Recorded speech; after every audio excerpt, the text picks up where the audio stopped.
Dzień dobry, bonjour en polonais. Samediez-vous est à Lens, aujourd'hui au cœur du bassin minier dans le Pas-de-Calais. Dans cette église du Millénium, vous allez découvrir comment la communauté polonaise célèbre ce week-end de Pâques. Et vous allez le voir, c'est haut en couleur. Dziękuję, merci d'être avec nous. Samediez-vous, c'est parti. 1, 2, 3 et...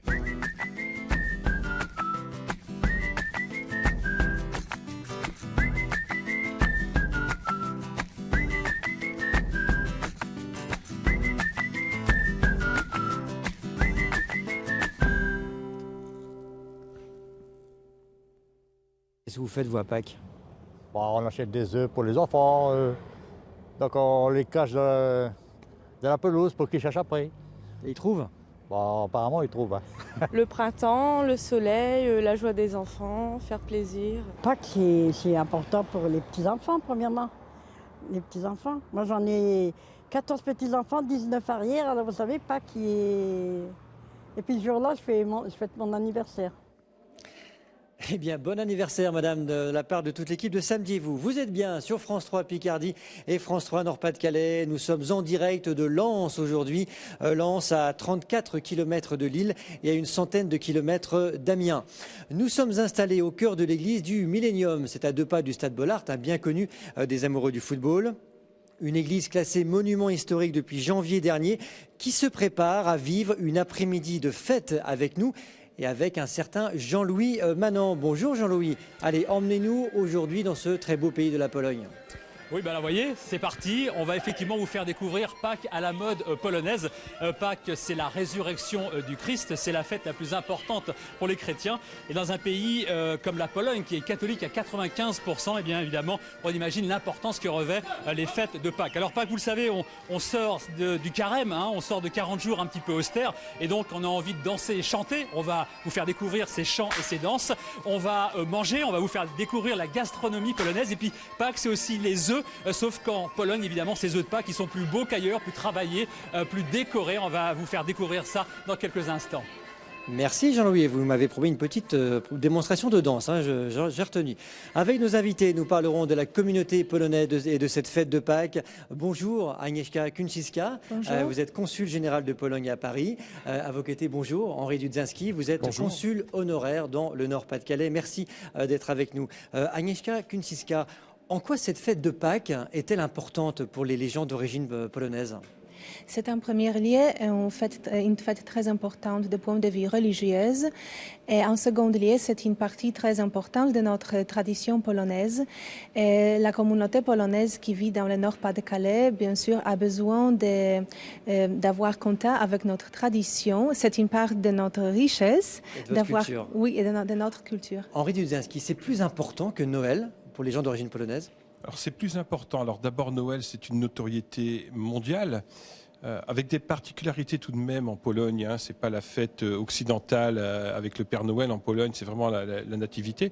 Mais Pâques, c'est vraiment particulier avec des codes, avec des rites que nous allons découvrir aujourd'hui. On voit une image, un enfant apporte un panier, ça va être une image forte de ces fêtes de Pâques. C'est très fort, c'est le samedi, c'est la bénédiction des aliments de Pâques. Alors il y a effectivement l'œuf, le symbole de la résurrection, de la fertilité, mais également de la viande, des saucisses, puisqu'on va sortir progressivement ici du carême pour arriver vers le petit déjeuner de Pâques qui est gras. Et on verra tout à l'heure la bénédiction des œufs. Agnieszka Kuncińska, en Pologne, c'est encore très présente cette tradition de Pâques? Oui, c'est très présente. Samedi, aujourd'hui, on a le petit déjeuner festif en famille, toujours. Aussi, on amène les paniers dans l'église, comme ici. Et lundi, on arrose avec de l'eau. Alors, on m'a dit qu'il y avait une tradition, c'est qu'on arrose les gens lors des fêtes de Pâques. C'est encore vrai, ça, Agnieszka? Oui, malheureusement, c'est encore vrai. On arrose en famille, donc on n'est jamais sûr lundi de Pâques, qu'est-ce qui va arriver avec de l'eau. Henri Dudzinski, ça existe encore dans la région? Ah oui, alors ça existe. Le sport familial, c'est qui le premier levé va arroser les autres membres de la famille. Mais dans ma jeunesse, dans les corons des mines, ici, derrière cette église, à Lens et à Liévin, il y avait des pompes à eau dans les corons, il n'y avait pas l'eau courante. Et il y avait des scènes d'arrosage fantastiques. Et d'ailleurs, les Français disaient, ils sont un peu particuliers, ces Polonais.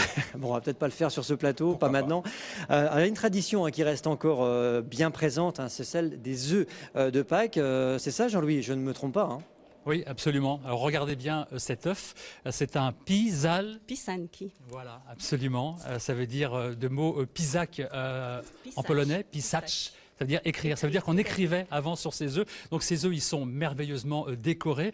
Vous pouvez nous montrer un petit peu comment ça se passe, la décoration? C'est vraiment beaucoup de soins. Ce sont des motifs géométriques et aussi des motifs floraux? Oui, c'est un peu ce qu'on veut, mais tout au départ, c'était des mots, des phrases, et c'était des motifs géométriques, tout simples. Et puis au fil des ans, forcément, ça s'est peaufiné, c'est devenu beaucoup plus raffiné. On peut parler des œufs Fabergé, forcément. Et puis nous, on continue à perpétuer cette petite tradition polonaise. Et là, en effet, c'est de l'acrylique. Alors évidemment, on se rappelle un petit peu pourquoi on fait des œufs de Pâques, parce que on l'a dit, Pâques c'est la fin du carême, on sort d'une période un petit peu austère où il fallait manger maigre, on ne mangeait pas de viande et on ne mangeait pas d'œufs. Pendant ce temps-là, les poules elles continuaient à pondre des œufs, donc on gardait les œufs, on les décorait et puis on les offrait ensuite à la fin du carême à Pâques. C'était en quelque sorte presque un cadeau d'amour et plus l'œuf était des... cadeau. Et en plus, ce sont les œufs de la semaine sainte, donc elles avaient quand même une signification. Et puis on offrait ces œufs à ceux qu'on aimait, à ceux qu'on rencontrait. Et en plus, lorsqu'ils sont vidés, vous pouvez les garder une éternité.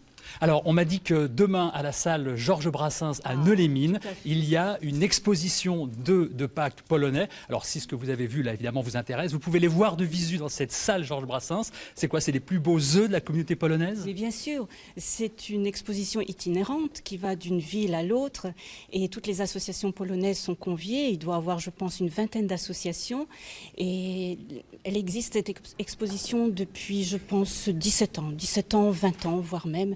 Et faut y aller, il faut absolument voir toutes ces créations qui, d'une année à l'autre, sont de plus en plus belles. Alors, merci pour toutes ces explications. On va vous regarder travailler. Oh, vous n'avez pas votre peinture? Si, vous avez votre peinture ici. Montrez-nous un petit peu. Des vrais tableaux, ces œufs de Pâques. Regardez Jean-Luc. C'est magnifique. Ils sont vraiment très beaux ces œufs. Merci Jean-Louis.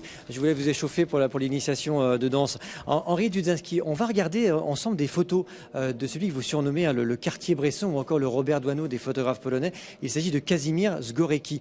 On parle de 350 000 personnes dans le Nord-Pas-de-Calais qui seraient d'origine polonaise. C'est ça, un habitant sur 8? Alors le chiffre n'est pas très connu officiellement, mais on identifie 350 000 personnes dans cette région qui ont un lien encore direct aujourd'hui avec la mère patrie, c'est-à-dire dans les traditions culinaires, religieuses, ethniques, dans les chants. On peut supposer qu'il y en a à peu près 500 000 avec la dilution dans le temps. C'est la même chose en Picardie, aussi présent? En Picardie, c'est différent. Il y a eu effectivement une immigration agricole.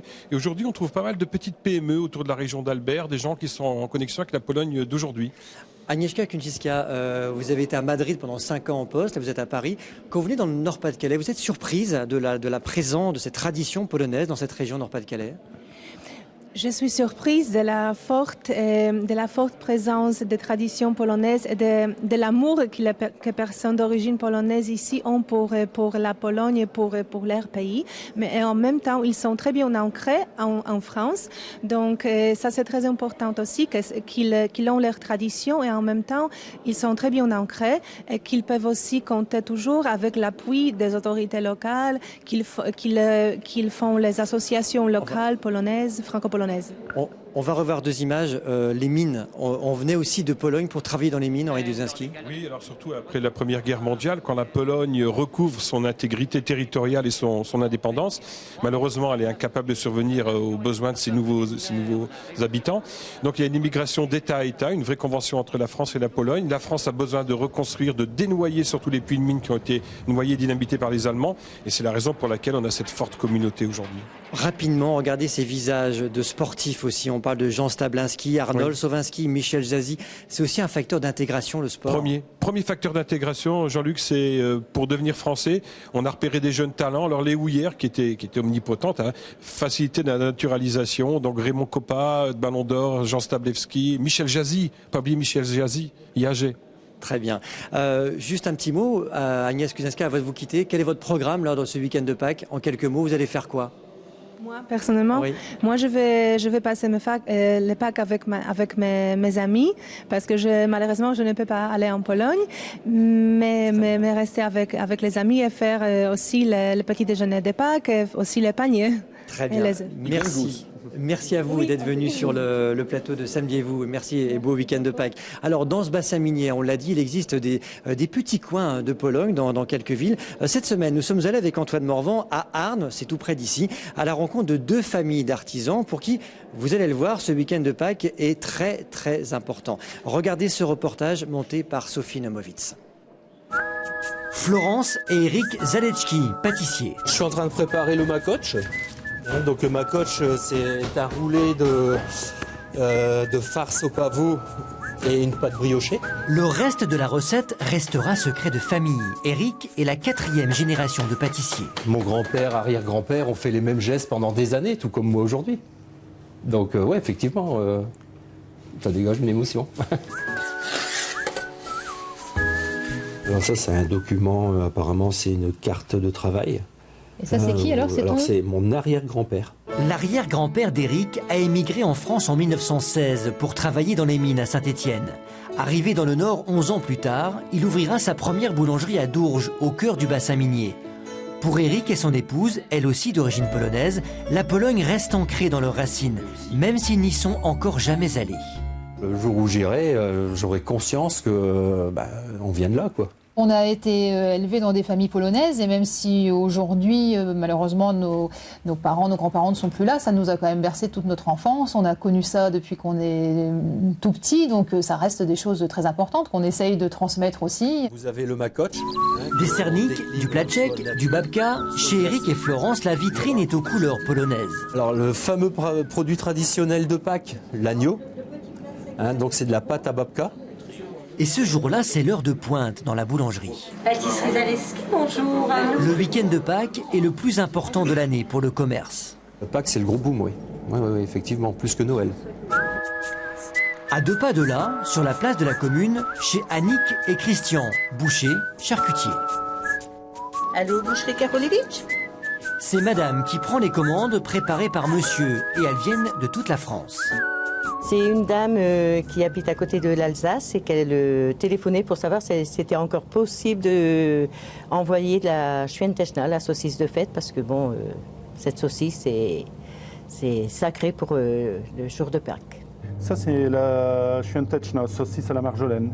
Ici, c'est un petit coin de Pologne, au cœur du Pas-de-Calais, en vitrine, en maillot ou en bouteille, et évidemment sur les murs, prière de lire en polonais, mais ça, on va laisser Christian traduire.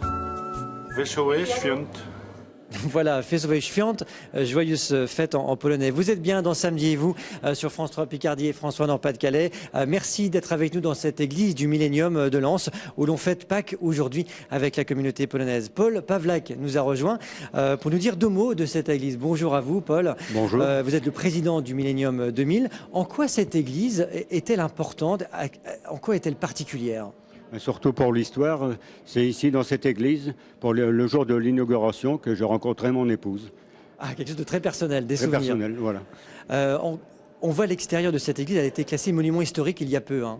Oui, c'est ça, ouais, au mois de janvier. Au mois de janvier. On va voir des vitraux aussi, Henri Dudzinski. Les vitraux qu'on voit là racontent l'histoire de la Pologne. L'histoire millénaire, le vitrail sur le flanc est commence en 966. Année où la Pologne se rattache à Rome, au Vatican, le roi Mieszko Ier, et on voit une frise bleu ciel, bleu azur qui raconte l'histoire de la Pologne, avec une rupture quand la Pologne a été annexée. Paul Pawlak, on voit aussi la statue de Jean-Paul II. Cette église va fêter son 50e anniversaire dans 2 ans. Il y aura aussi beaucoup de fêtes ici. Oui, et la statue de Jean-Paul II, elle a été coulée en 1997 à Cracovie par Waldemar Wesołowski. Elle appartenait à l'Institut Saint-Casimir de Vaudricourt. Et c'est la fondation Jean-Paul II qui nous en a fait le don et on l'a restaurée. Henri Dudzinski, un dernier mot sur cette église. Vous étiez très ému tout à l'heure quand vous étiez là. Hein. Oui, des émotions, on en a souvent dans cette église, mais à sa construction, elle avait une telle audace architecturale que les vieilles grand-mères polonaises disaient mais c'est pas une église. Or aujourd'hui, elle est monument historique et puis on a tellement fait des choses étonnantes dans cette église qu'avoir ici un direct, Najewa, comme on dit en polonais, c'est un honneur immense pour la Pologne et pour la communauté polonaise. Il y a de l'émotion. Hein. Merci Paul Pawlak d'être venu avec nous. Alors on va rejoindre Jean-Louis maintenant. Jean-Louis, on a vu tout à l'heure des pâtisseries polonaises et de la charcuterie dans le reportage. Vous aussi, vous êtes plutôt bien placé, si je ne me trompe pas, non? Oui, absolument. Alors on était avec Nadine pour parler des œufs. Je tenais à présenter Nadine parce que j'ai oublié de donner son prénom tout à l'heure. Et merci Nadine. Merci. Et maintenant on est avec Violetta. Alors on va être gentil avec Violetta parce qu'elle est morte de trouille. Violetta, c'est très très important. dans ce petit panier en osier. Ce petit panier en osier, finalement, il y a dans ce panier toute la force symbolique de la fête de Pâques. Dedans, on va mettre des ingrédients, on le dit, hein, c'est la fin du carême, Pâques. Oui. Et donc, on va faire bénir des aliments, en quelque sorte, qui vont être utilisés le dimanche matin pour rompre le jeûne. Oui, c'est ça. Vous avez bien dit. Qu'est-ce qu'on trouve dans ce panier? Dans ce panier, c'est une des plus grandes traditions. Quand samedi, on fait bénir ce panier de Pâques, on trouve là-bas des charcuteries, les agneaux de Pâques, des œufs, des sel, poivre, gâteaux. Tous ces aliments, ils représentent un symbole, comme par exemple du pain. Ils représentent le corps de Christ. Alors, donc dans ce panier, évidemment, une force symbolique importante. Oui. Ce sont les enfants qui amènent ce panier à l'église. Souvent, c'est les enfants, oui, qui ramènent ça à l'église pour bénir. Oui. Mais évidemment, on ne peut pas tout mettre dans le panier. Alors, on va avancer un petit peu. Oui, Violetta, montrez-nous un petit peu ce que vous avez préparé. Alors, c'est pas vous qui l'avez préparé, voilà, c'est plein de gens de la communauté. C'est tout le monde de notre association. En 30 secondes, Violetta, rapidement, montrez-nous en quelques secondes tout ce qu'il y a sur la table. Je sais, on n'a pas beaucoup de temps. Ça, c'est la choucroute polonaise, ça s'appelle bigos. Il y a des cornichons polonais, gâteau au fromage blanc, il y a makoć, il y a des charcuteries qui viennent de Pologne. Alors, la charcuterie, évidemment, c'est très important. On sort du carême, on mange gras, et donc on se jette en quelque sorte sur la charcuterie. Oui, c'est ça, oui. Et en fait, dimanche, c'est la fête en famille, tout le monde y vient chez les grands-parents, on se réunit tout le monde. Et on fait un festin. Voilà, on met tout, ce qu'on peut sur les tables et on mange à notre faim parce que bon, après le carême, c'est vrai que c'est... Merci Violetta, merci beaucoup. Voilà Jean-Luc. Merci à Violetta et son bel accent polonais et puis merci à vous de toutes ces préparations. Henri Duzinski, on va voir deux images. L'une nous ramène à l'actualité du centenaire de la guerre 14-18, image filmée à Neuville-Saint-Va avec ce monument qui rappelle l'engagement, alors je ne dis pas des soldats polonais pendant la Première Guerre mondiale, mais la présence polonaise, qu'on n'était pas encore polonais en 1918. La Pologne n'existait pas et pourtant dès 1914 il y a un appel aux volontaires polonais. Ce sont des gens qui étaient ou austro-hongrois ou russes ou prussiens et qui avaient la volonté de faire renaître la Pologne qui était annexée en se disant si nous nous battons pour la liberté, pour votre liberté, notre liberté dans la Légion étrangère française, on peut espérer un jour une Pologne libre et indépendante. Et ce monument, c'est à Neuville-Saint-Va. Et puis une autre image, on va remonter 100 ans après, avec aujourd'hui ce superbe bâtiment, vous allez le voir, qui est maintenant l'Université de civilisation et d'études polonaises. Nous sommes à Lens, l'ancienne site des Houillères, Henri Duzinski, je ne me trompe pas. Les grands bureaux. Des grands bureaux, avec, on va le voir, une salle où toutes les décisions étaient prises. Là, c'est l'avenir de la Pologne, ici. Alors je dirais le carrefour d'abord, le carrefour pour notre émigration qui est une vieille émigration, stara emigracja comme on dit. Nous devons la numériser, nous devons la sauvegarder avec des technologies modernes, c'est pour cette raison que nous sommes dans le champ universitaire, et ensuite nous connecter avec les universités polonaises pour offrir le visage actuel de la Pologne, 6e puissance de l'Union européenne. Donc ne pas rester dans le passé, le sauvegarder, mais surtout se connecter à l'avenir et offrir tout un champ de recherche à des thésards, à des universitaires. Garder cette culture. Merci Henri Duzinski. Alors dans la région, quand on pense danse et chanson, vous n'allez pas me démentir, on pense évidemment à la famille Kubiak. Mais cet après-midi, c'est avec le groupe Polonia Douai que l'on va rejoindre Jean-Louis pour, ça y est, enfin ma petite démonstration de danse, je ne me trompe pas? C'est parti? Jean-Louis, c'est à vous. On peut remettre la musique au début, non? Oui. Alors on danse, ça y est? Ah non, on danse pas encore. On peut danser? Céline, on peut danser un petit peu? Alors, attendez. On va danser, mais j'oublie tout. J'ai été perturbé par le bon festin de Violetta. On va danser quoi, Céline? Alors, c'est le mar. Montrez-moi. C'est juste claquer, tendu. Claquer, tendu. Claquer, tendu. Et c'est une danse donc qui vient de la campagne polonaise? Oui, de la campagne polonaise, de la région de Lublin. Mais qui a été en quelque sorte un petit peu améliorée avec les années. Oui, voilà, c'est ça, un peu modernisé. Allez-y Jean-Louis, on veut vous voir danser là. Plus au goût du jour. Allez, démonstration. Merci Céline. Avec vous Jean-Louis, avec vous.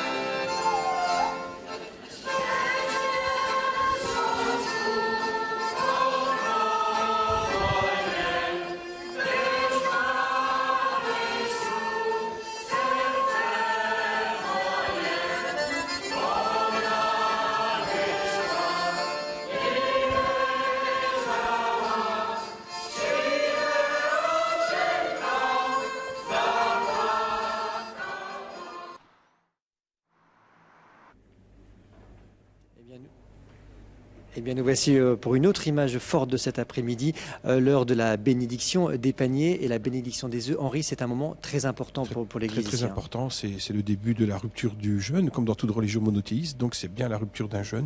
Les paniers avec des viandes, des saucisses, des œufs, du sel, du pain, un petit agneau pascal vont être bénis pour être utilisés demain au petit déjeuner de Pâques. C'est un moment fort du week-end, là ? Très fort, parce que maintenant on va rentrer un peu plus dans la lumière, dans le printemps, et puis je souhaite de très joyeuses fêtes de Pâques à toute la région Nord-Pas-de-Calais-Picardie au nom de la communauté polonaise.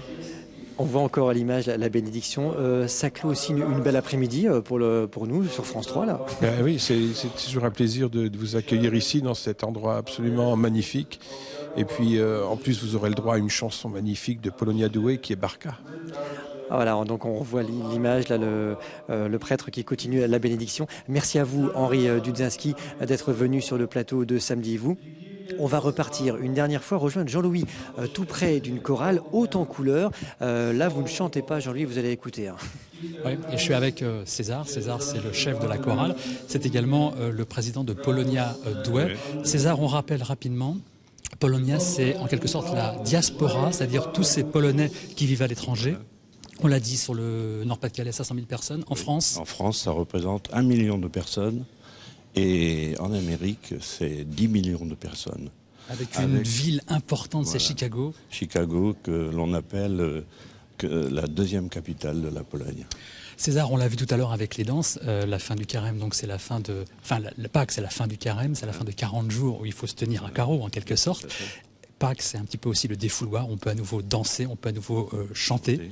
Chanter, manger, avec la bénédiction des paniers qui a eu lieu tout récemment. Alors, qu'est-ce qu'on va entendre ? On va entendre une chanson bien particulière, parce qu'évidemment, quand on parle Pâques, Pologne, on associe Jean-Paul II, la religion, tout ça est étroitement lié. Donc c'est un chant qui a été dédié à Jean-Paul II et que l'on appelle en français la barque. Et donc cette barque est censée amener tous les pèlerins derrière Jean-Paul II avec une population retrouvée autour d'un emblématique chef qui était Jean-Paul II. Allez, on va vous écouter. Merci César. Oui, nous avoir fait vivre cette fête de Pâques. On se retrouve, nous, quant à nous, samedi prochain à 16h20 pour un spécial Samedi et vous. Vous verrez les coulisses du Ferry-Link à ne pas manquer. C'est la fin de cette émission préparée par Marie-Noël Caillot et Judith Ambert et réalisée par Frédéric Fiolet. On se quitte avec le groupe Polonia Douai qui nous interprète le chant Barka, la chanson du pape. Dziękuję, merci à vous. Bel après-midi sur France 3.